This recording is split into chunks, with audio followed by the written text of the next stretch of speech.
მოგესალმებით უცხოესო ტელემაყურებლებო, შუადღემშვიდობისა 12 საათით შესრულდა სრულიად საქართველოში, რაც ავტომატურად ნიშნავს იმას, რომ ეგეთივის პირდაპირ ეთერში გადაცემა შუადღე ქუთაისში დაიწყო. გახლავართ ამავე გადაცემის წამყვანი ნანა თევდორაძე და მაქვს შესაძლებლობა დღევანდელი დღეც გავატარო თქვენთან ერთად. 29 აპრილია, ოთხშაბათი, ისევ და ისევ ღრუბლიანი ამინდი გვაქვს აპრილისთვის შესაძლოა სადარი არა, მაგრამ კარგ განწყობას გისურვებთ ბედნიერ დღეს და გადაცემის სტუმარს წარმოგიდგენთ, რომელიც ბოლო პერიოდის მანძილზე რაღაც გარკვეული შუალედებით მონაწილეობდა ჩემს გადაცემაში და დღესაც მოგესალმები და მადლობას გადაუხდი რომ დრო დაგვით შმაგი სამხარაძეს მასპინძლობ მოგესალმები შმაგი როგორი განწყობით მობრძანდი მოგესალმებით მოგესალმებით მაყურებელს მადლობა მოწვევისთვის ერთადერთი ხარაც აღნიშნეთ შემოსვლის დროს ველოდებით ამინდების გამოსვლას იმიტომ რომ ძალიან მოხდება ჩვენს ქალაქს კარგი ამინდები და ერთი თვე დარჩა მაისი და იმედია მაისში მაინც გვეღირსება ნამდვილი გაზაფხულის იმიტომ რაღაცნაირად ისე მიყვა სულ ერთი 5 დღე ზედიზედ ვერ გავიხარეთ სულ წმები და კი ბატონო მაგრამ ეს არ გვიშეს ხოლმე ხელს რომ რაღაც საკუთარი საქმიანობები ვაკეთოთ ხო კი ბატონო და ვემსახუროთ ქალაქს ვისაც როგორ წარმოგვიდგენია ამ ქალაქის მსახურები ვიყოთ კარგით მადლობა ისევ და ისევ რომ დრო დაგვითმეთ და ის გადაცემები განვიხილოთ ახლა მოკლედ რაზეც იყავი ხოლმე ახო წარსულში სტუმრად რაღაც ქვეყნის საჭიროებო საკითხებზე თქვენი თვალით დანახული საჭიროებები რასთან იყო მიმართული გულისხმობ სრულიად საქართველოს და მათ შორის ქუთაისს სადაც დაიდო უკვე ბინა და так მოღვაწეობ ხო და მოდი მითხარი ბოლო პერიოდის ან ბოლო 2 დღე განვიხილოთ თქვენთვის სოციალურ ქსელში ძალიან აქტიური ხარ და დიდი ყურადღება დაუთმეთ ჩვენს გადაცემას და იმ თემებს რომელიც გაჟღერ და მომახსენე აბა თქვენი დიდი ინტერესი ჩვენ და მე რა ფაქტორებით იყო გათვალისწინებული და განპირობებული უფრო მართებული თუ იქნებით დიახ ანუ აქ ის იყო რომ სოციალურ ქსელებში ხშირად ხდებოდა ეს სხვადასხვა ასე ვთქვათ მოსაზრებები იმასთან დაკავშირებით თუ რა არის ასე ვთქვათ ფასეული ხო და ეს ისმოდა საჯარო პირისგან ასე ვთქვათ საჯაროდ და მაინტერესებდა უბრალოდ რამდენად ეს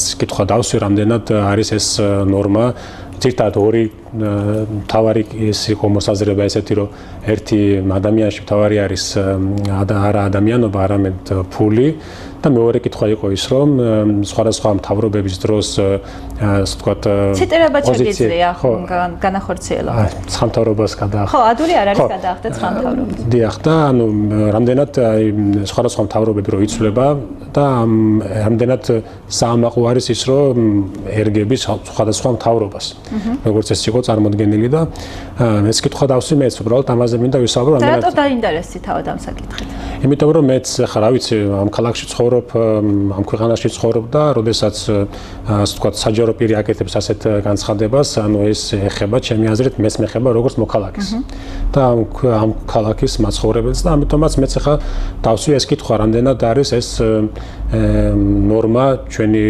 ქალაქისთვის ადამიანებსაც ვკითხე ვიდეოს ჩავწერე და რა ვიცი მეც განვიხილავ ამ საკითხს რომ მე ჯერადად დარწმუნებული ვარ იმაში რომ ასე ვთქვათ ეს ქალაქი ცოტა სხვა ფასეულობებზე დგას ისტორიულად დიდი ისტორიის ქალაქია დიდი პიროვნებების ქალაქი არის და ეს ვიამაყება ჩვენს ქალაქს და ძირითადი მაინც რაც ყველას ეამაყება ის რომ ეს ქალაქი არის ადამიანების, ჩახულტების, გაგების სითბოსი და იმდენი პოსტი ხდება ხოლმე რომ აი რაღაც ვიღაც რო წერს მაგალითად აი ქუთაისში ჩავედი სხვა ქალაქიდან თბილისიდან იმიდან და აი რაღაც ქუჩაში მოვდიოდი და რაღაც დაბნეულობა შემატყვეს და ეგრევე მთელი ქუთაისი ზოგი ფანჯრიდან ზოგი იმიდან იმასწავლეს რამე ხო არ გინდათ და ანუ ყველა აღნიშნავს სოფაშორის აი ამით გამოირჩევა რომ ქუთაისში ყველაზე მეტი ესე ვთქვათ სითბო და აღასნაირი ის შემორჩა ადამიანობის კი ბატონო მოდი შმაგი აქვე მცირე განმარტებას მეც გავაკეთებ იმიტომ რომ ეს გადაცემა ბუნდოვნად მახსოვს უკვე მე რამდენი წელია ვარ ამ გადაცემის წამყვანი და სხვადასხვა პერიოდში მუშაობდი ამავე ტელევიზიაში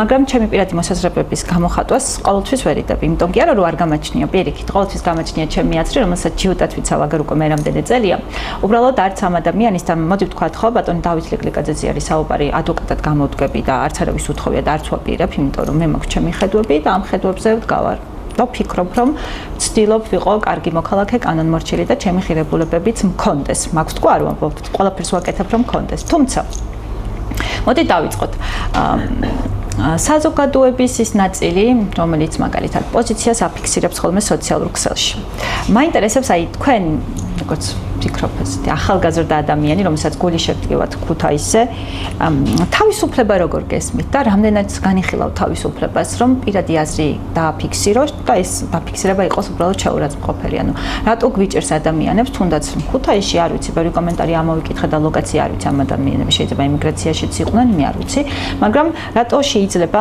ვერ გამოვედით იქედან, რომ დავაფიქსიროთ ჩვენი პოზიცია ისე, რომ არ გამოვიყენოთ სალანძღავი სიტყვები ღმერთის სახელით და თან ვიცავდეთ რაღაც ღირებულებებს. რა თქმა უნდა, თავისუფლებაზე დგას, ავიცი, ყველაზე პროგრესული აზრი არის ცივილიზებული სამყარო და ჩვენს ქვეყანაში ხა ეს თავისუფლების განცდა ეს ვარ ქონოდა, მე დარწმუნებული ვარ იმაში, რომ თავისუფლების მოყვარული ხალხი და ერი რო არ ვიყოთ, ჩვენი ქვეყანა დღეს უბრალოდ არ იარსებებდა. ვერ გადარჩებოდით და ყველაზე ახლა მახსენდება ის, რომ რამდენად აი თავშად მერაბ კოსტავას მაგალითი, ხო, აი როგორ გააღვიძა ეს თქო ეს მეძინებული ქვეყანა და ხალხი და ერი და როგორ დაუპირისპირდა ამ ხელა სისტემას, ხო? იმ ხელა მასშტაბის ყველაზე დიდ იმპერიას, ასე თქო, იმ პერიოდისთვის სოფლიოში და თავარი მამოძრავებელი მისთვის იყოს და თავისუფლება, დამოუკიდებლობა, ადამიანის ანუ ადამიანის ფასეულობებზე აგებული, ასე ვთქვათ, ხედვები და ჩემთვისაც თავისუფლება ხა რა არის? ანუ თავისუფლება არის ის, რომ რა თქმა უნდა, ამის გამო თავისუფალი აზრის გამოხატვის გამო არ უნდა ხდებოდეს შეურაცხყოფა არავითარ შემთხვევაში და ერთადერთი ის არის, რომ დავუშვათ ხა ევროპაში მიდის იმის განხილვა, როდესაც ხდება დავუშვათ არა თავისუფალი აზრი, ანუ აქეთ ამ ხარე იყენებს, ასე ვთქვათ, რუსეთის პროპაგანდა არის ძალიან გაძლიერებული ევროპაში, ყავს თავისი პროქსი, ასე ვთქვათ, ძალები. იყენებს იმას, რომ თავისუფლების აზრს იყენებს, როდესაც თითქოს და თავისუფალი აზრის გამოთქმით აყენებს, პირადად აყენებს, ასე ვთქვათ, ახდენს დემონიზებას რაღაც ხედვების.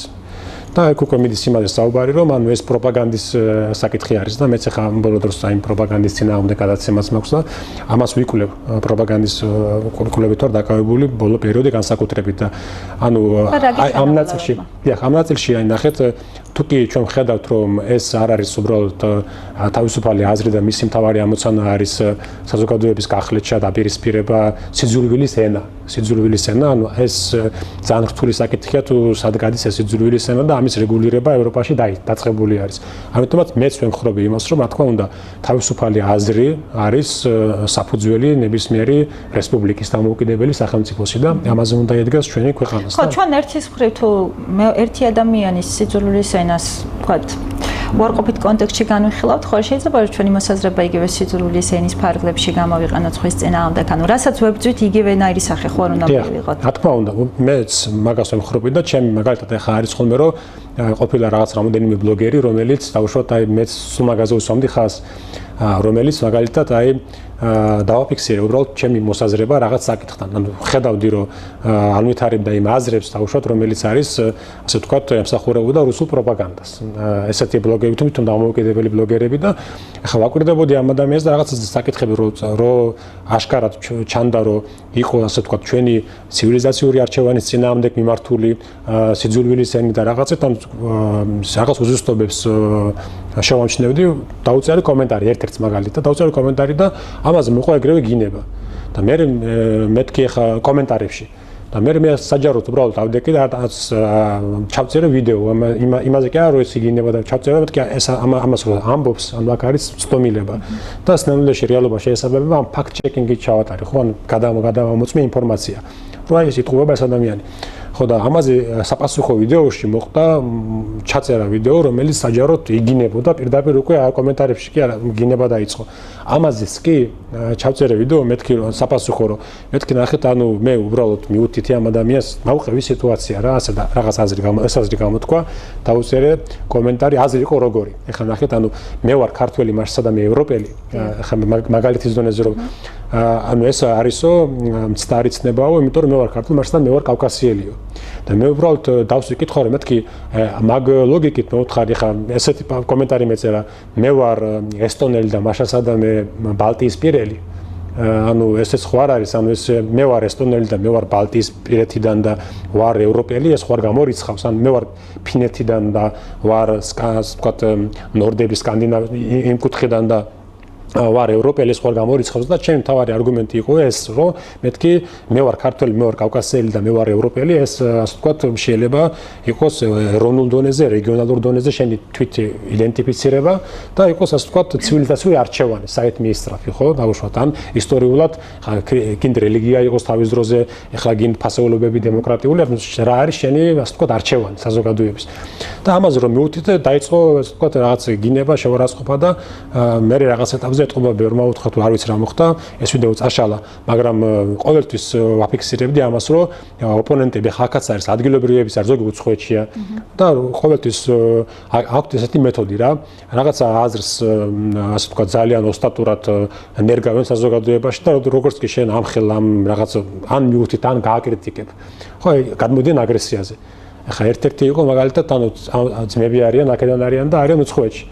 და ეს ასე ვთქვათ რაღაცა საკითხზე იყო შეროცხობა მიაყენეს უბრალოდ ჩვენს ეროვნულ გმირებს იქ საფრანგეთის სასაფლაოზე იქ მივიდნენ ლევილის სასაფლაოში და მეთქი უბრალოდ რამდენად მე იკითხა დავსვი რომ მეთქი რამდენად ნორმა არის რომ ეს ადამიანები რომლებმაც დამოუკიდებლობა გამოაცხადეს და იზოლებული იყვნენ დასულიყვნენ ევაკუაციაში რომ არ გაეფორმებინათ ხო ის რა ქვია კაპიტულაცია აქ ხო მოხდა ესეთი საკითხი. კი რა თქმა უნდა ზოგმა შეიძლება ჩათვალოს იფიქროს იმაზე რომ არა უნდა დარჩენილიყო და ბოლომდე დაედო თავი ეს ხედვა არის ეს არ შეიძლება ამის გამო ვიღაცა ლანძღო მაგრამ ზოგმა შეიძლება იფიქროს ის რომ ამ შემთხვევაში ალბათ ტაქტიკურად სტრატეგიულად ჩათვალეს რომ ჯობს დროებით გავეცალოთ იმიტომ რომ შევინარჩუნოთ ასე ვთქვათ მემკვიდრეობა და არ მოხდეს რაღაც კაპიტულაციის გადაფორმება.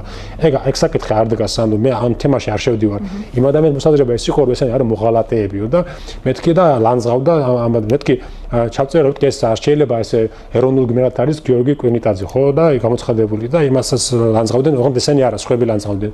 და ამის თქმა და ამაზე ეს ჩავწერე ეს ვიდეო მეთქი რომ ეს საკითხი მოთხარ არ შეიძლება შეძულებელი ანუ ეს ჩვენი ეროვნული გმირი არის ოფიციალურად ხო ეს გამოცხადებული და კი შენ შეიძლება ქონდეს განსხვავებული აზრი დაუშვათ მაგრამ თაცმინდაზე არის გადმოვასვენებ და ილია მეორემაც ესე ვთქვათ ისაუბრა მის ღვაწლზე ჩვენი ერის წინაშე და მე მაგალითად მე პირადად ავიქომ ეროვნულ გმირად შეიძლება ვიღაც არ აღიქომდეს მაგრამ ამაზე შეიძლება დააფიქსირო შენი აზრი და როცა მიდიხარ და სასაფლაოზე და ლანძღავ და შევაწყობას აყენებ იმას რაც მაგალითად მე მიმაშნი ეროვნული გმირი არის ან სხვაებიც თუნდაც ახლა ამ შემთხვევაში ამ კონკრეტული ეროვნული გმირის მიმართ იმ ორ ადამიანს არ ქონდა კრიტიკა სხვა მიმართულებით ქონდა მაგრამ სხვაები იყო ვინც ამასაც ლანძღავდნენ და უბრალოდ ახლა ამაზე ჩავწერე ვიდეო მეთქი ეს მე ასე მიმაჩნია და ამაზე მოყვა დიდი ასე ვთქვათ გინება და რეაქციები და რაღაცები და მე ის იყო რომ მეთქი ქუთაისში ამ ქალაქში არ მოსულა მეთქი ეგრე რომ ადამიანები რაღაცას გამოხატავთ აზრს მოსაზრებას და ამის გამო იგინები მეთქი და მე დაწერა სტატუსი რომ მე ზოგიერთ ადამიანს უყურებ როგორც ბიომასასო და სიძულვილის ენა დაიწყო და მეც მაქსიმალურად ვცდილობ კი არა ეგეთი ამ ქალაქში გაზრდილი ვარ და ყოველთვის როცა არის რაღაცა საკითხი აქცენტს ვაკეთებ იმაზე თუ ჩემას ვაფიქსირებ და უბრალოდ გამომაქ საჯაროზე რამდენად არის ეს საკითხი ნორმა. შმაკი მაგრამ როცა აქტიურობ თუნდაც სატელევიზიო გადაცემაში იღებ მონაწილეობას, თუნდაც სოციალურ ქსელში ხარ საკმაოდ აქტიური. მოდი შევთანხმდეთ ახლა მოგწონს თუ არ მოგწონს, ძალიან ბევრი ადამიანი შეიძლება არ მოსწონდეთ თქვენ. არ მოწონდა მათ შორის მე, არ მოსწონდეს დათოც იგივე. ეს ხო ჩვეულებრივი მომენტია, ხო ყველას ვერ მოვეწონებით და ყველას ვერ გამოხატავს ცუდ. ანუ ყველა არ იქნება ჩვენთან რაღაც ცუდი ემოციით გამშვალული. მაგრამ ეს ხომ არ ნიშნავს იმას, რომ თქვენ უნდა შეწყვიტოთ არსებობა, მენ უნდა შევწყვიტოს სუნთქვა. როგორ უნდა გადავინაცვლოთ ახლა ეს დედამიწა, ეს ჩვენი სივრცე, სადაც მუშაობთ და ის სივრცე, რასაც სოციალური ქსელი ქვია და ჩვენი საქმიანობიდან გამომდინარე იქ ვათავსებთ პროდუქტს, რომელსაც ქმნით და მოდი დამეთანხმე, რომ იოლი არ არის, ხო? ყოველდღე რაღაც გააკეთო. თუ გიც იდეა დაგებადოს, იდეას შეუსაბამო სტუმარი, შემდეგ მოამზადო, შემდეგ დაფიქრდე შემდეგ უნდა იცოდე რომ კარგად გამოიყურებოდე. შემდეგ უნდა იყო მზად რომ გადიხარ მასებზე და არ იცი საპასუხოდ რას მიიღებ, ხო? ეს ვიღაცისთვის ძალიან იოლია შეიძლება, რასაც თქვენ აკეთებთ და რასაც მე ვაკეთებ და სხვისი საქმიანობა ყოველთვის იოლია. მაგრამ როგორ უნდა გადავანაწილოთ ახლა ეს ჩვენი სამყოფი ჟანგბადი, რომ ერთმანეთს სუდად არ გადავეკვეთოთ? დიახ.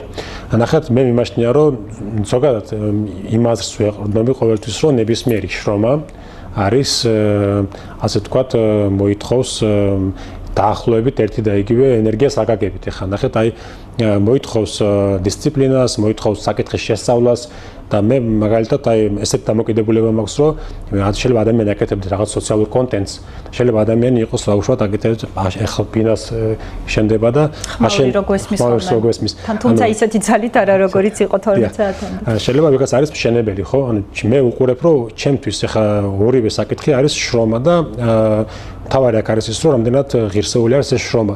რაც შეეხება ხა გადაკვეთის წერტილებს, ანუ მნიშვნელოვანი არის ის მომენტი, რომ დაუშვათ თუ კი ну, რა თქმა უნდა, არ უნდა იყოს სიძულვილის ენა, ეს უნდა გამოვირიცხოთ, შეურაცხყოფა ერთმანეთის პიროვნებებზე გადასვლა, მაგრამ თუ კი საკითხი ისმება დაუშვათ შეიძლება ხა დასვას ვიღაცა ჩვეულებრივმა პირმა და შენ ეს საკითხი, ანუ გამოიტანო განსახილველად. ესეც მევაჩნია, რომ ჩვეულებრივი პრაქტიკაა, მაგრამ განსაკუთრებით საინტერესოა, როცა მაგალითად საკეთებს ცნობადი ადამიანის საჯარო პირი, რომელიც ოფიციალურად არის საჯარო პირი.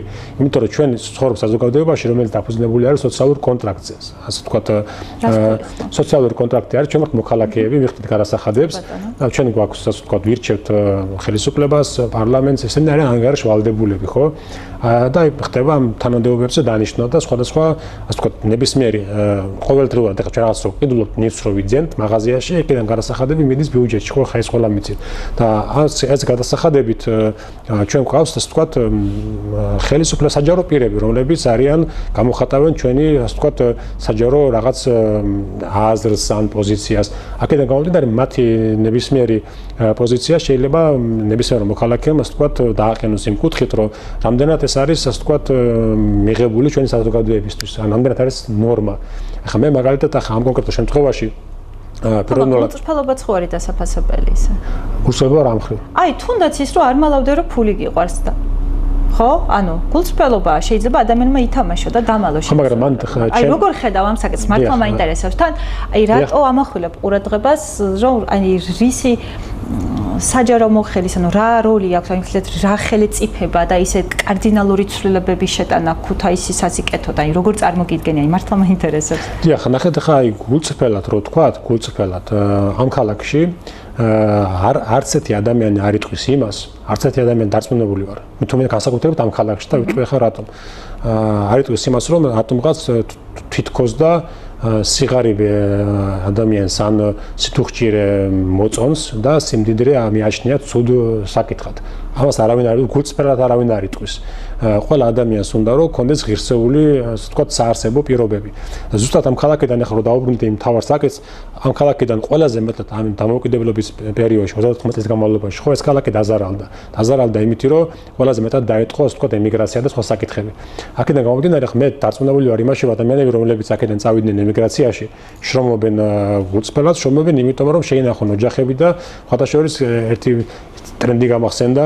ეს ერთი პერიოდი იყო ძალიან პოპულარული ქუთაისზე და ასახავს ან ესეთი რაღაცა იყო, რომ ერთმა ადამიანმა გადაიღო ვენაში გზავრობდა და ეს რა გადაიღო რაღაცა ვენა და თქვა ესეთი რაღაცა, რომ ვენას რო უყურებ, ანუ ეხლა გამოვიყენებ ამას ჟარგონ, ეს გავსო ქუთაისელის ზალას, ანუ მისაღებსო რა.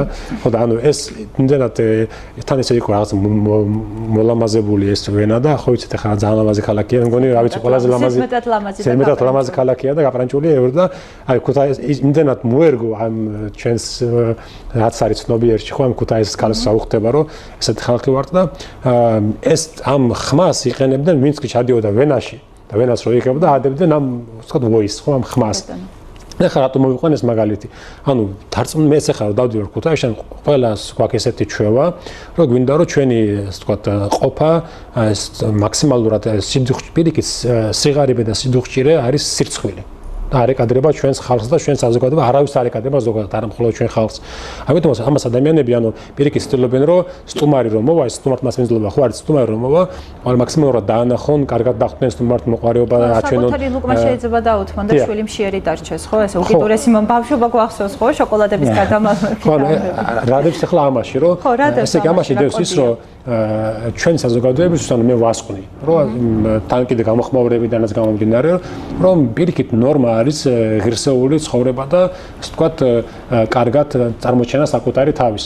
და ამიტომაც არ ვეთანხმები მე იმ ნაწილში, იმ აზრს არ ვეთანხმები, რომელიც ამბობს, რომ თითქოს და აქ რაღაცა ჩვენმა დიდმა წინაპრებმა, მწერლებმა შოთა რუსთაველის ახსენას მგონი, თითქოს და ისაუბრეს იმაზე, რომ სიმდიდრე არისო, ცუდიო და სიღარიბე არისო, ანუ ღარიბი არის გულწრფელი და მდიდარი არის არა გულწრფელი, ან მატყუარა, ან ცუდი რაღაც ეპითეტებით ამკობენ და არ მგონია რომ ანუ ეგ უბრალოდ ახდენს იმას რომ შეიძლება ამ ყველაფერს ჩაიკარგოს ვთქვათ კრიტიკა ანუ ელემენტარული რაღაც საღი აზრის კრიტიკა ხა მაგალითად ქუთაისში მე ვიცი რომ არის ესეთი აზრი ოთუკი ადამიანი ახლა მარტივი მაგალითი რომ მოვიყვანოთ ჩვენ ვიცით რომ ამერიკაში დავუშვათ ხო ანუ ადამიანები მდიდრდებიან რაღაც გამორჩეული განსაკუთრებით რაღაცით ახლა ანუ შეიძლება ზოგი მაქინაციებით მდიდრდება იქაც ზოგი კი არა ეგრე ხდება ხოლმე განვითარებულ ქვეყანაში და იდეალურ ქვეყანა არ არსებობს ყველგან ხდება რაღაცა ყველგან არის ოღონდ დოზე ყველგან არის კორუფცია რაღაც დოზის ყველგან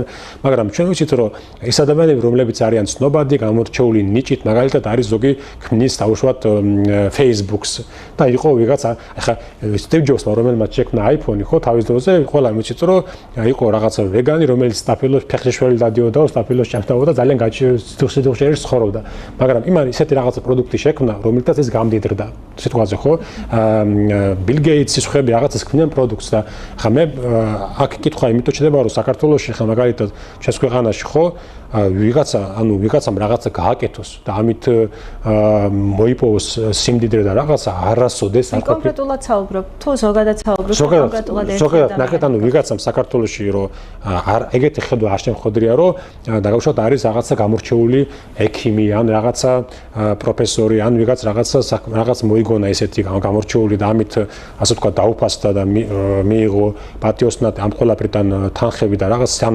გამდიდრდა ანუ ამაზე რომ საზოგადოებას ქონდეს ცუდი დამოკიდებულება მე ესეთი რაღაცა არ მიგრძნია თუნდაც იმ შოთა ვერხისყაოსანში ხა იქ ფეოდალური წყობა იყო და იქაც არის ესეთი რაღაცა რომ ყველა მეფეები და ესენი იყვნენ ანუ ყველა იქ არის მთავარი საყრდენი იმაზე ვერხისყაოსანი და რატო იზრდებოდა ჩვენი თაობები რომ აქცენტი არის გამახვილებული სიმამაცეზე სიყვარულის გამო რაც ხდება მეგობრობაზე და სხვა ანუ ღირებულებებზე არის იქ საუბარი და არ არის იმაზე საუბარი რომ ხა ადამიანებო თქვენ ვინც არის ღარიბი ის კარგია და ვინც მდიდარია ის ცუდია ამიტომაც ვისაუბრობ რომ ეს საკითხს ასე დაყენება ჩემთვის არ მიმაჩნია ნორმად და არ დავეთანხმები იმას პირადად რომ ადამიანში მთავარი არის ფული და არა ადამიანობა და ასე ვთქვათ სხვადასხვა ხელისუფლებების ცვლილების დროს ასე ვთქვათ სიამაყით იმის აღნიშნა რომ ყველას მოერგები პირდაპირ ამბოსთან უფრო პირდაპირობით ეს ამაში იყოს რაღაც ასე ვთქვათ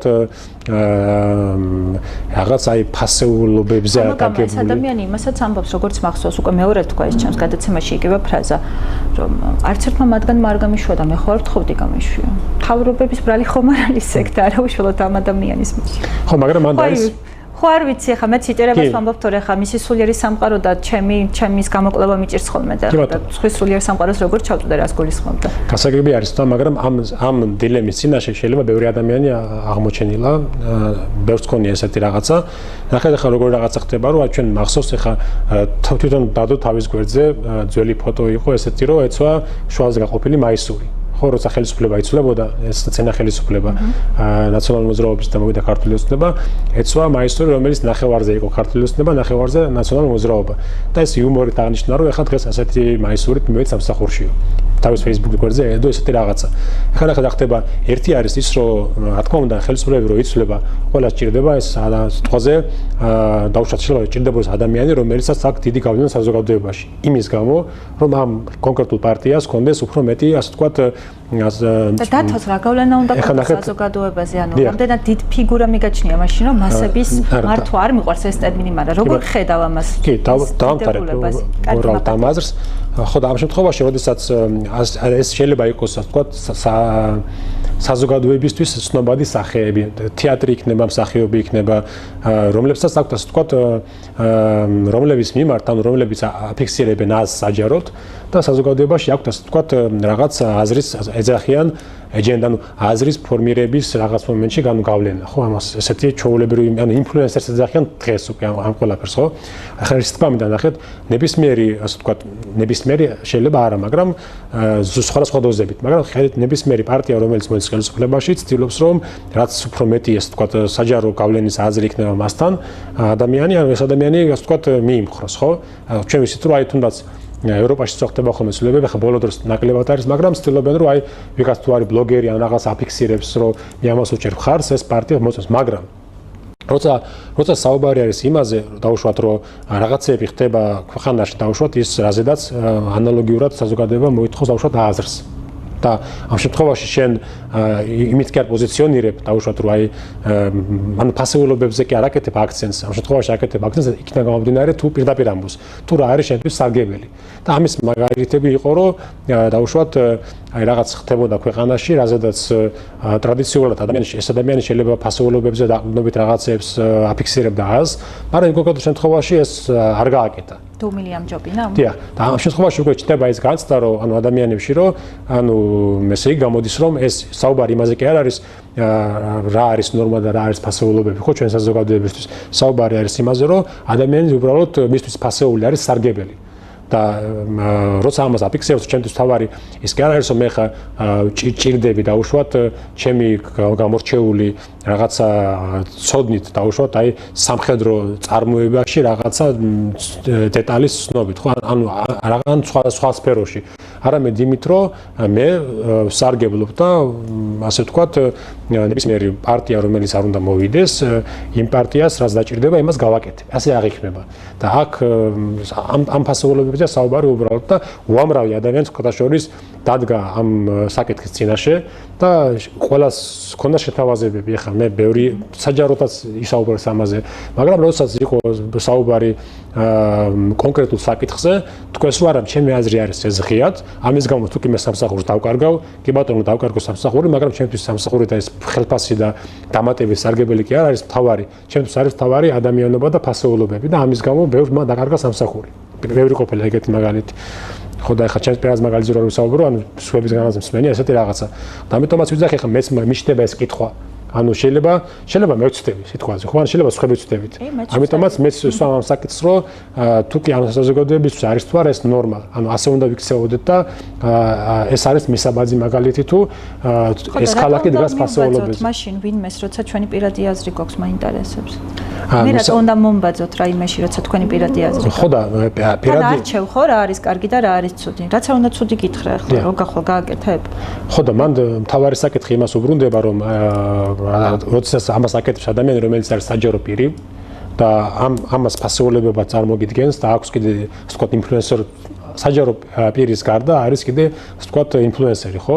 ამ შემთხვევაში უკვე ეს წარმოჩინდება როგორც ასე ვთქვათ ფასეული და მისაღები, ასე ვთქვათ როგორც ნორმა და ნორმალურობა. ამიტომაც ამაზე არის პასუხი უბრალოდ ის, რომ დავსვათ ეს კითხვა არის თუ არა ეს ნორმა. გვინდა თუ არა ჩვენ საჯარო პირები და ის ადამიანები, რომლებიც იღებენ გადაწყვეტილებებს ჩვენს ქალაქზე, ჩვენს ქვეყანაზე, რომ ასეთი მაშინ მეორე საკითხი ხდება. მაშინ არ შეგვიძლია საერთოდ არჩევნები და ხელისუფლების ცვლილება. მაშინ შეიძლება სხვა ვიღაცამ აზრი დააფიქსიროს, სხვა როგორ უნდა გავითარდეს ჩვენი ქალაქი. რაც შეგვიძლია სხვა აზრი და სხვების არჩევა, ან არჩევითობა, თუ კი აგერ არიან ერთი და იგივე ადამიანები, რომლებიც ერთით ამბობენ, რომ რაც არ უნდა მივწავიდნენ და მოვიდნენ, იქნება ეს ადამიანები სიტუაციაზე და გააგრძელებენ. ხო, გაქვთ თქვენს განცდა, რომ რაღაცნაირად მარტო სახელი და გვარები იცვლება და ძირითადად ერთ წრეზე ვდრიალებთ. სახელი და გვარები? ხო, ანუ სახელი და გვარები შეიძლება იცვლებოდეს და რაღაც ჯამურად ერთი და იგივე ხდება ყოველთვის. ხო და მე პირიქით მაქვს განცდა საზოგადოებას, რომ პირიქით შეიძლება ეს განცდა იყოს, რომ სახელი და გვარები არ იცვლება რიგ შემთხვევაში. ხო და ამ ეს ადამიანიც იმას ამბობს ზოგადად, რომ ვინც არ უნდა მოვიდეს და წავიდესო. ისევ ამ ადამიანს ვსაუბრობთ ეგრეა. ხო, ახლა მე მაგალითად ახლა აი სხვადასხვა ხალხის იმას საუბრობს. აი რაზე აქვს მაგალითად აი რატომ არის ფასეული არჩევნები და ნამდვილი ეს თქვა ის დოზით გაზრდა დემოკრატიზაციის, ხო? ზუსტად იმისთვის არის, რომ ახალი სახეები ჩანდნენ, სხვა ახალი იდეები, განსხვავებული იდეების გამო ვერ განვითარდება ეს ქალაქი. ამ ყველაზე მეტად მძიმედ აიწყო ამ ქალაქს და ეხლა მაგალითად ახლა ის თქვა მინდა. აი დავუშვათ, როდესაც ხელისუფლებები იცვლებოდა, დავუშვათ წინა ხელისუფლება შეიცვალა, ჩვენ ვნახეთ, რომ აი იმ ადამიანების დიდი ნაწილი, დავუშვათ, ხო, დიდი ნაწილი ზოგი ამბობს 80%, ზოგი ამბობს ნახევარზე მეტი, ისე უცებ აღმოჩნდნენ სხვა პოზიცია, რომელიც თან საზოგადოებას ქონდა კრიტიკული დამოკიდებულება, ამ ადამიანებმა მოირგეს შეიცვალეს ფერი, ხო, პარტიის დროშა. ამიტომაც არის ეს რაღაც მხატვრული ფილმებიდან ან რაღაცებიდან შედარება, რომ პირდაპირ ამბობს ადამიანი ფილმში ხო ყვარყვარეში, რომ რა ქვია ეს ეხლა უთხედანო ვისაუბროთ ბოლშევიკურად, ხო? იმას შემოაქვს დროშა ეს ხო დავწვავო და რა უნდა დაწვავო? შეინახე ეს დროშაო, იმიტომ რომ რაიც როს გამოგადგებაო. ხო და ვინც უნდა პარტიამ მოვიდეს, მე ვარ ყვარყვარეო და მე უნდა დამიკრას ესო და ახლა თქვა მინდა საბოლოო ჯამში, ანუ ზუსტად თუ კი გვინდა რომ ჩვენთან ემიგრაცია იყოს ნაკლები, სიგარები იყოს ნაკლები, ეს სხვა საკითხი არის, მაგრამ ეხლა ჩვენ საუბრობთ ნორმაზე, რა არის ნორმა საზოგადოებრივ ფასეულების ნაწილში, მაგრამ იმას იქაც არ შევხედოთ, ხო ეს პირდაპირ კავშირში არის. და რატომ არის კავშირში? თუ კი ნებისმიერი საზოგადოება, რომელიც ეხლა ჩვენ დავინახოთ ქვეყნები, რომ შევაჯამოთ, ყველაზე განვითარებული ცივილიზაციური ევროპული ქვეყნები, ხო? იქ პირველ რიგში არის საფუძველი დგას, ასე ვთქვათ, ადამიანი. სასამართლო სისტემა იქნება, ასე ვთქვათ, რაღაც საჯარო ფასეულობები იქნება და ამიტომაც ვითარდება. ამიტომ ეგ არის ხდება, ასე ვთქვათ, ახლა უნგრეთის მაგალითს რო შევხედოთ, ხო? იქაც რაღაცა ნაწილში შევიდა და დაიწყო დემოკრატიის კრიზისი, შევიდა ჩიხში. ხალხი ხედავდა, რომ ძველი პარტიების ვერ თავაზობდნენ რაღაცას 14 წლის განმავლობაში. 16 წლის განმავლობაში ჯამში და ეს ამყარებს ამ რაღაც ვერტიკალს და ასე ვთქვათ გამოჩნდა რაღაც სხვა ახალი სახეები, ახალი ფიგურები, ხალხმა ამ ყველაფერს ენდო და მოხდა ასე ვთქვათ ცვლილება და დაიწყო უკულ პროცესი დემოკრატიზაციის გამტკიცება, იმიტომ რომ დავინახეთ რომ უამრავი ასე ვთქვათ ოლიგარქები, კორუმპირებული გაიქცნენ, ვინც აფინანსებდა ორბანს, ისიც გაიქცა ქვეყნიდან და ესე თქვა მინდა. ამიტომაც მე მგონია რომ ეს ჩვენი რაც პრობლემები არის სოციალური, ეკონომიკური, ხო? ეს არის ასე ვთქვათ თამდევი შედეგი. მაგრამ თავარი საკითხი არის საბოლოო ჯამში მაინც თუ რა არის ჩვენთვის მის ნორმა და რა არის აფასეულებებზე დგას საზოგადოება. და რამდენად მნიშვნელოვანია იმასთან თუ რა არის ჩვენთვის ნორმა და რა აფასეულებზე გვიწევს დგომა ან გსურს დგომა, რა გვინდა ჩვენ და რა არის ჩვენი დაკვეთა.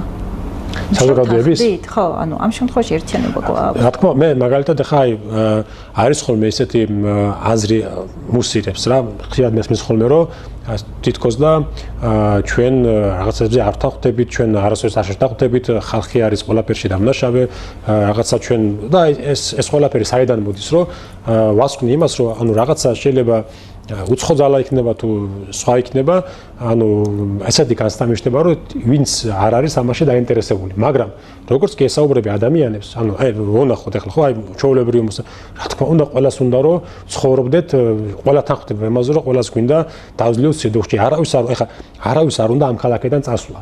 რო შევხედოთ ახლა ქუთაისელები, რომლებიც ამ ქალაქიდან მიდიან, ყოველთვის ხას უსვამს ახლა აი თუნდაც ეს ტრენდი რო გავიხსენე, ხო? ვენაში იყო და ქუთაისის ეს გაახსენდა, აი ყველა მე ხარ შევდრო ხოლმე მაგალითად აი ვიღაც ამერიკაში არის, კანადაში არის, ყოველთვის რატომღაც აი აქედანაც რა ლამაზი ხარ ჩემო ქუთაისო.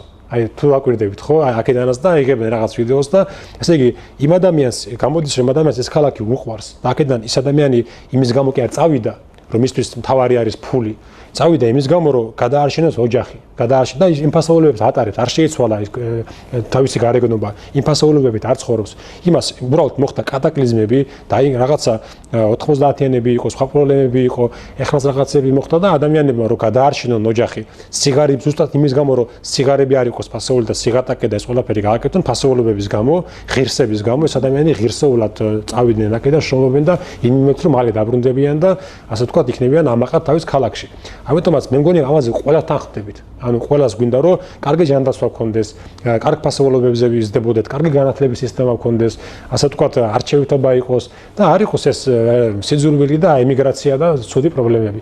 აი მე მაგალითად ახლა ჩემში პირადად ჩემი ცხოვრების ყველა მანძილზე ახლა პირადად მაგალითად არ მიყავს ხოლმე საუბარი, მაგრამ რაკიღა ამ ქალაქში აღმოჩნდი და დავბრუნდი, ხო? სულ მახსენდებოდა ბავშვობაში, ასე ვთქვათ, რას მოვნებოდნენ ქუთაისში დავიბადე, ასე ვთქვათ, მე-7 კლასამდე დაგვიყავი, მე ემიგრაციაში ცხოვრობდი. მაგრამ მანამდე ხო ეს მე გამოცადე, ერთი დედა არის ვანის რაიონიდან, მეორე ზესტაფონის, მამაშენი ზესტაფონის რაიონიდან. სოფლებში ვიყავი ორივეგან, ხო, ზაფხულობის, ან როგორც ხდება ხოლმე და აქ ეზოში, მე-9 გიმნაზიაში ვსწავლობდი. ანუ რაც აქ მესმოდა, ზუსტად ეს რო არის, ეს რო ფასეული არის ჩემთვის და ეს არის ნორმა, ეს ქალაქი რო მიყვარს, იმიტომ და ეს იმერეთი და ეს რეგიონი, მე ეს მომაზრავს პირადად და იმიტომაც გადაწყვიტე რომ ამ ქალაქს ეს არ უნდა გაქრეს. და ამიტომაც მგონია რომ ნებისმიერი ის ხედები და ხოდაშორის არც გაქრება, იმიტომ რომ ყველა ახლა მე ის არ გამომივიდეს რომ რაღაცა ხო იცი არის ეს რაღაცა პოლიტიკაში არ ვარ პოლიტიკური ფიგურა, არ ვარ ასე ვთქვათ, მე ვარ უბრალოდ გადაცემა მიყავს, მაგრამ ბევრი იყენებს ეს ტაქტიკას, რომ თავი წარმოაჩინოს ასე ვთქვათ იდეალური ფასეულობების გამტარ ადამიანად, ხო? მაგრამ მე ყვები უბრალოდ რომ ამ ყველა ქუთაისელი ესე ფიქრობს, ჩემი დაკვირვებით. ყველა სენატორი ქუთაისი, ყველა სკეჩებში, ახლა იუმორისტულ სკეჩებში, მოგზაურობაში, ტრენდებში, ყველა ხას უსვამს რომ ქუთაისი. ქუთაის უდიდესი პატივიცამა, მაგრამ ჩვენ უბრალოდ ადამიანები ვართ და ჩვენი გუნება ისეთი, რომ სადაც არ უნდა ვიყოთ, შემდეგ განშორება რო გვიწევს ის მძაფრაც, მე უფრო ვაფასებთ.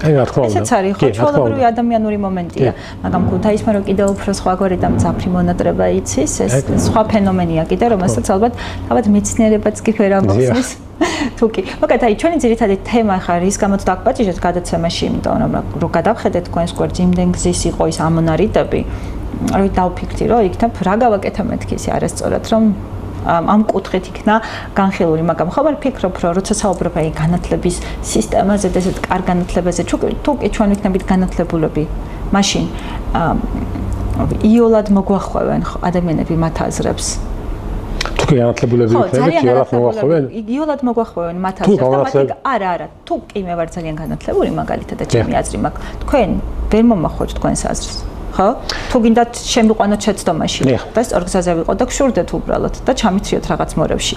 ანუ განათლება ამ შემთხვევაში რამდენად კარგი ბერკეტია რომ დაგვიცვას ცუდისგან. ჩემი აზრით ახლა ნახეთ ჯერ მკითხოს გავცემ პასუხს, ანუ რა თქმა უნდა თავარი ის იყო, რომ ანუ ის ორი აზრი რაც დააფიქსირა, ანუ ჩემში ამან გამოიწვია ყურადღება, რომ ასე ვთქვათ, რამდენად ეს ფული არის თავარი თუ ადამიანობა და მეორე ის იყო, რომ აი მთავრობის ცვლილებების დროს რამდენად სარგებელს. და აქედან გამომდინარე ეს აზრი ხო დააფიქსირდა და მე უბრალოდ მომეჩვენა რომ ეს აზრი ასე ვთქვათ ანუ საზოგადოებაში უფრო ხშირად წარმოჩინდებოდა, ასე ვთქვათ, უფრო ხშირად იყო თითქოს და ხელს უწყობდა ამ აზრის მუსირებას. ასეთი რაღაც თუ დავინახეთ. თქვენ კიდე დამატებით რო დაუთმეთ, რამდენად მიგაჩნიათ რომ კიდე უფრო დამატებით შეუწყოთ ხელი პოპულარიზაციას, რომ კიდე თუ დაუბრუნდებით ამ თემას, რამდენად გახდება კიდე უფრო მეტად პოპულარული ეს ორი საკითხი, რაც ასე გულზე მოხვდათ და გეტკინათ. დიახ, გულზე მოხვდათ არ უბრალოდ კითხვა დავსვი ამ თემაზე რომ ეს და მე მიმაჩნია ის რომ თუკი ხდება რაღაც აზრის ვთქვათ დაფიქსირება საჯარო პირისგან და ეს აზრი ვრცელდება ხო მასობრივად უბრალოდ მე როგორც მოქალაქეს მაქვს უფლება დავსვა ეს კითხვა. ამიტომაც თუკი ეს კითხვა ანუ პოპულარულია, თუკი ეს კითხვა განხილვადი გახდა და განხილვადია, რა თქმა უნდა თუკი უნდა იყოს, იმიტომ რომ თუკი იქამდე მივედით რომ ქუთაისში განვიხილავთ იმას, რომ ადამიანობა არის თავარი თუ ფული, ეს განხილვადი თემა უნდა იყოს ჩემი აზრით. და იმ რომ დაუბრუნდეთ მეორეს კითხვა იკითხეთ განათლებაზე. ნახეთ მექანიზმი და ბერკეტი. საბოლოო ჯამში ჩემი აზრი არის ის რომ ადამიანები შეიძლება ექცეოდნენ რაღაც გავლენის ქვეშ სხვადასხვა დოზით გამომდინარე იქიდან თუ რა ვითარებაში ცხოვრობენ ისინი.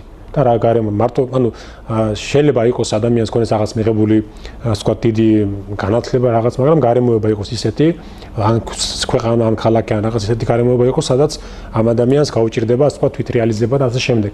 ამიტომაც ჩემი აზრით თავარი ის არის, რომ საზოგადოების განვითარება უნდა ხდებოდეს ასე ვთქვათ რაღაც ფასეულობებზე და ეს ყველაფერი მიმდინარეობს, ეს ყველაფერი ითვლება თუ რა დონეზე არის ასე ვთქვათ არსებობს ეცნებ განვითარებული ქვეყნები და განვითარებადი ქვეყნები, ხო? თუ რა დონეზე მიმდინარეობს ვთქვათ ზოგი ეკონომიკურად თითქმის შიდა პროდუქტი ერთსულ მოსახლეზე, ზოგი სხვანაირად თითქმის ადამიანის ინდექსები და სხვა რაღაც არსებობს, გაეროს მოდელის არსებობს.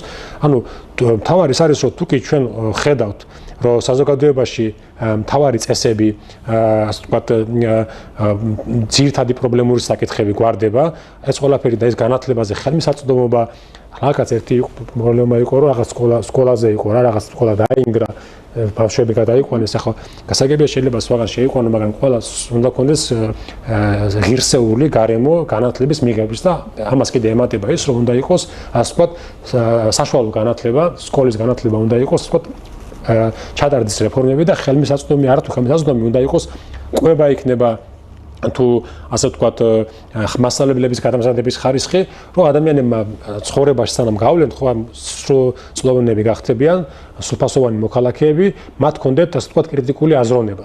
და ეს ყველაფერი მოდის ზუსტად სკოლიდან, საზოგადოებიდან და სკოლიდან. ამიტომაც რა თქმა უნდა, გეთანხმებით მაგაში, რომ საზოგადოების ნაწილში რა ფასეულობები არის და მეორე თუ რამდენად სახელმწიფო, ჩვენი რომელიცაც არსებობს კერძო სკოლები, საჯარო სკოლები, მაგრამ თუ კი ჩვენ საუბარი გვაქვს საჯაროზე, სიტყვა სახელმწიფო სკოლებზე, ხო, ჩვენ უნდა მოვითხოვოთ და უნდა გქონდეს, თქვათ, ისეთი საჯარო განათლება, სადაც ადამიანი იქნება მზად არ მოექცეს მარტივად გავლენის ქვეშ და ამის კარგი მაგალითი არის მე ფინეთს ხახსენებ ფინური განათლებაო, მაგრამ მე უფრო მეტად მომწონს ერთი პატარა ქვეყანა, სადაც 2 წელი სწავლობდი, ცხოვრობდი, ეს არის ესტონეთი, რომელსაც ფინეთს გადაუსწრო PISA-ს რეიტინგები არის საშუალო სკოლის შეფასების. ესე იგი, ბოლო რამოდენიმე წელია ესტონეთმა ისეთი რეფორმები გაატარა საჯარო სკოლაში, აი არ არსებობს, რომ ესტონეთში ნახეთ ტალინის ცენტრში სკოლა, რომელიც არის და ესტონეთის უკიდურეს რაღაც სოფელში ან წერტილში, რაიონში ან პატარა ქალაქში, ხო, ხარისხით, ასე ვთქვათ, განათლების დონით, მასშტაბებით, შენობებით, ყველაფერთ, ხო, ერთი და იგივე დონეზე აიყვანეს. წარმოვიდგინეთ, რამ ხელას მიაღწია, ჩვენ ხა ხო ვიცით, რომ ჩვენ ქვეყანაში ვიცით, რომელი სკოლა რომელი არის და იქ ყველა მშობელი ცდილობს, რომ იქ ან კერძო იქნება თუ რაღაც იქნება, რომ იქ იციან, რომ იქ არის კარგი. ხო და ჩემი აზრით, თუ ეს პრობლემა რო დავძლიოთ, თუ კი მთელ ქვეყანაში გვექნება კარგი განათლების სისტემა და ასე ვთქვათ, ყובה აუცილებელი არის, იმიტომ რომ ამ ღარიბ ქვეყანაში დარწმუნებული ვარ, ასაც თქვენ ამბობთ, რომ არათუ მარტივად პირიქით გადავალთ იმაზე, რომ უფრო გაჯანსაღდება პოლიტიკური ველიც. ანუ ეს სიმპათიები ასე მარტივად შეიძლება არ მოწყდეს ადამიანი და ასე ვთქვათ, მეც მივესალმები მაგას, რომ განათლება რა თქმა უნდა თავარი არის.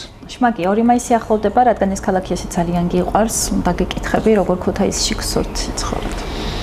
აი, როგორი ქუთაისი მენატრება ახლა ყველაზე მეტად ამასთან ვიყავი, ხოთა შორის აღდგომაზე ვიყავი, ქორწილი იყო და გამიხარდა რატომ ახლა მამაჩემის მხარეს სოფელში, ზესტაფონის რაიონში, ქვედა საქარა, ჭალათხი არის სოფელი, იმიტომ რომ იმდენად მესმის ხოლმე ეს სტატისტიკას ალბათ აისახა. სულ გასვენება, გარდაცვალება და ქორწილში რო წავედი, ახლა მე მგონი ბოლოს ალბათ 9 წლის განმავლობაში ერთი ქორწილი მოხდა და ისე გამიხარდა და ჩემი ძველი ათასეების ნახვა და ახლა რა ნოსტალგია მაქვს, რომ მახსოვს ბავშვობაში ჩვენს პლაშატკაზე, თქოს, ახალგაზრდობის გამზირზე, 9 საათულიანებში აი რამხელა ის იყო, რამდენი ადამიანი და რამხელა სიყვარული იყოს და ეს ადამიანები ახლა რო გადავხედე ვინ რომელ ქვეყანაში არის, ვინ რომელ ქალაქში არის, აი ესე იგი ქუთაისში ალბათ დარჩა 10-20% მეტიც არა.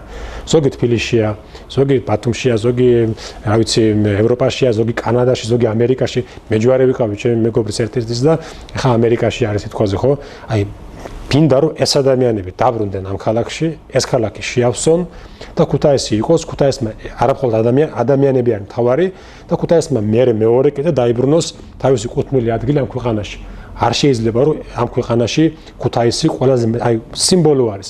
34 წლის განმავლობაში ეს ქალაქი ყველაზე მეტად დაზარალდა. და ასე ვთქვათ, მე-4 ადგილზე გადმოვინაცვლეთ და ყველაზე აისახა ეს ყველაფერი, ეს რაც ხდება კატაკლიზმები ჩვენს ქალაქს. რო აჩვენოთ მაგალითს, ხო? შობადობა, დემოგრაფია, ეს ყველაფერი. ამიტომაც ორი სურვილი მაქვს, ერთი რომ ადამიანები დაბრუნდნენ და მეორე ქალაქმა დაიბრუნოს თავისი კუთვნილი ადგილი ჩვენი ქვეყნის, ასე ვთქვათ, პოლიტიკური, კულტურული თუ სოციალური თუ საზოგადოებრივი ველზე. და ეს ქალაქი არის, ამის ვთქვათ, ზოგი მამა ქალაქს ეძახი, ზოგი მეორე ქალაქს, მაგრამ მე მგონი დასავლეთ საქართველოს გული არის და მთელი საქართველოს გული არის, მე თუ მკითხავთ. ევროპის რატო არა? ევროპის. ოკეი, შმაგი, მადლობა რომ დრო დაგვითხრა, ბევრ წარმატებას გისურვებ, სიყვარულით გვეცხოვროს და მოკეთ. კაი, მადლობა. უკეთესი გარემო იქნება ალბათ, თუ სიყვარული იქნება ჩვენს სკოლებში. დროებით დაგემშვიდობები ნახვამდის წინასწარ გილოცავ გვირილობას, ლამაზ დღესასწაულს, სადაც იმდენი ლამაზი ადამიანი დადის ხოლმე ქუჩაში, სხვაგვარი პეწით. სხვაგვარი რაღაც ქარიზმით ნამდვილად ღირს შეგიძლიათ ჩამობრძანდეთ, როგორც ვიცით, ღონისძიებებია და იმედია თქვენი გემოვნების სადარი ღონისძიებაც იქნება რომელიმე ლოკაციაზე. კარგ დღეს გისურვებთ, მაგის სამხარაძეს უმასპინძლობდი, გემშვიდობებით, ყველამზე საუკეთესო სურვილებით ნახვამდის.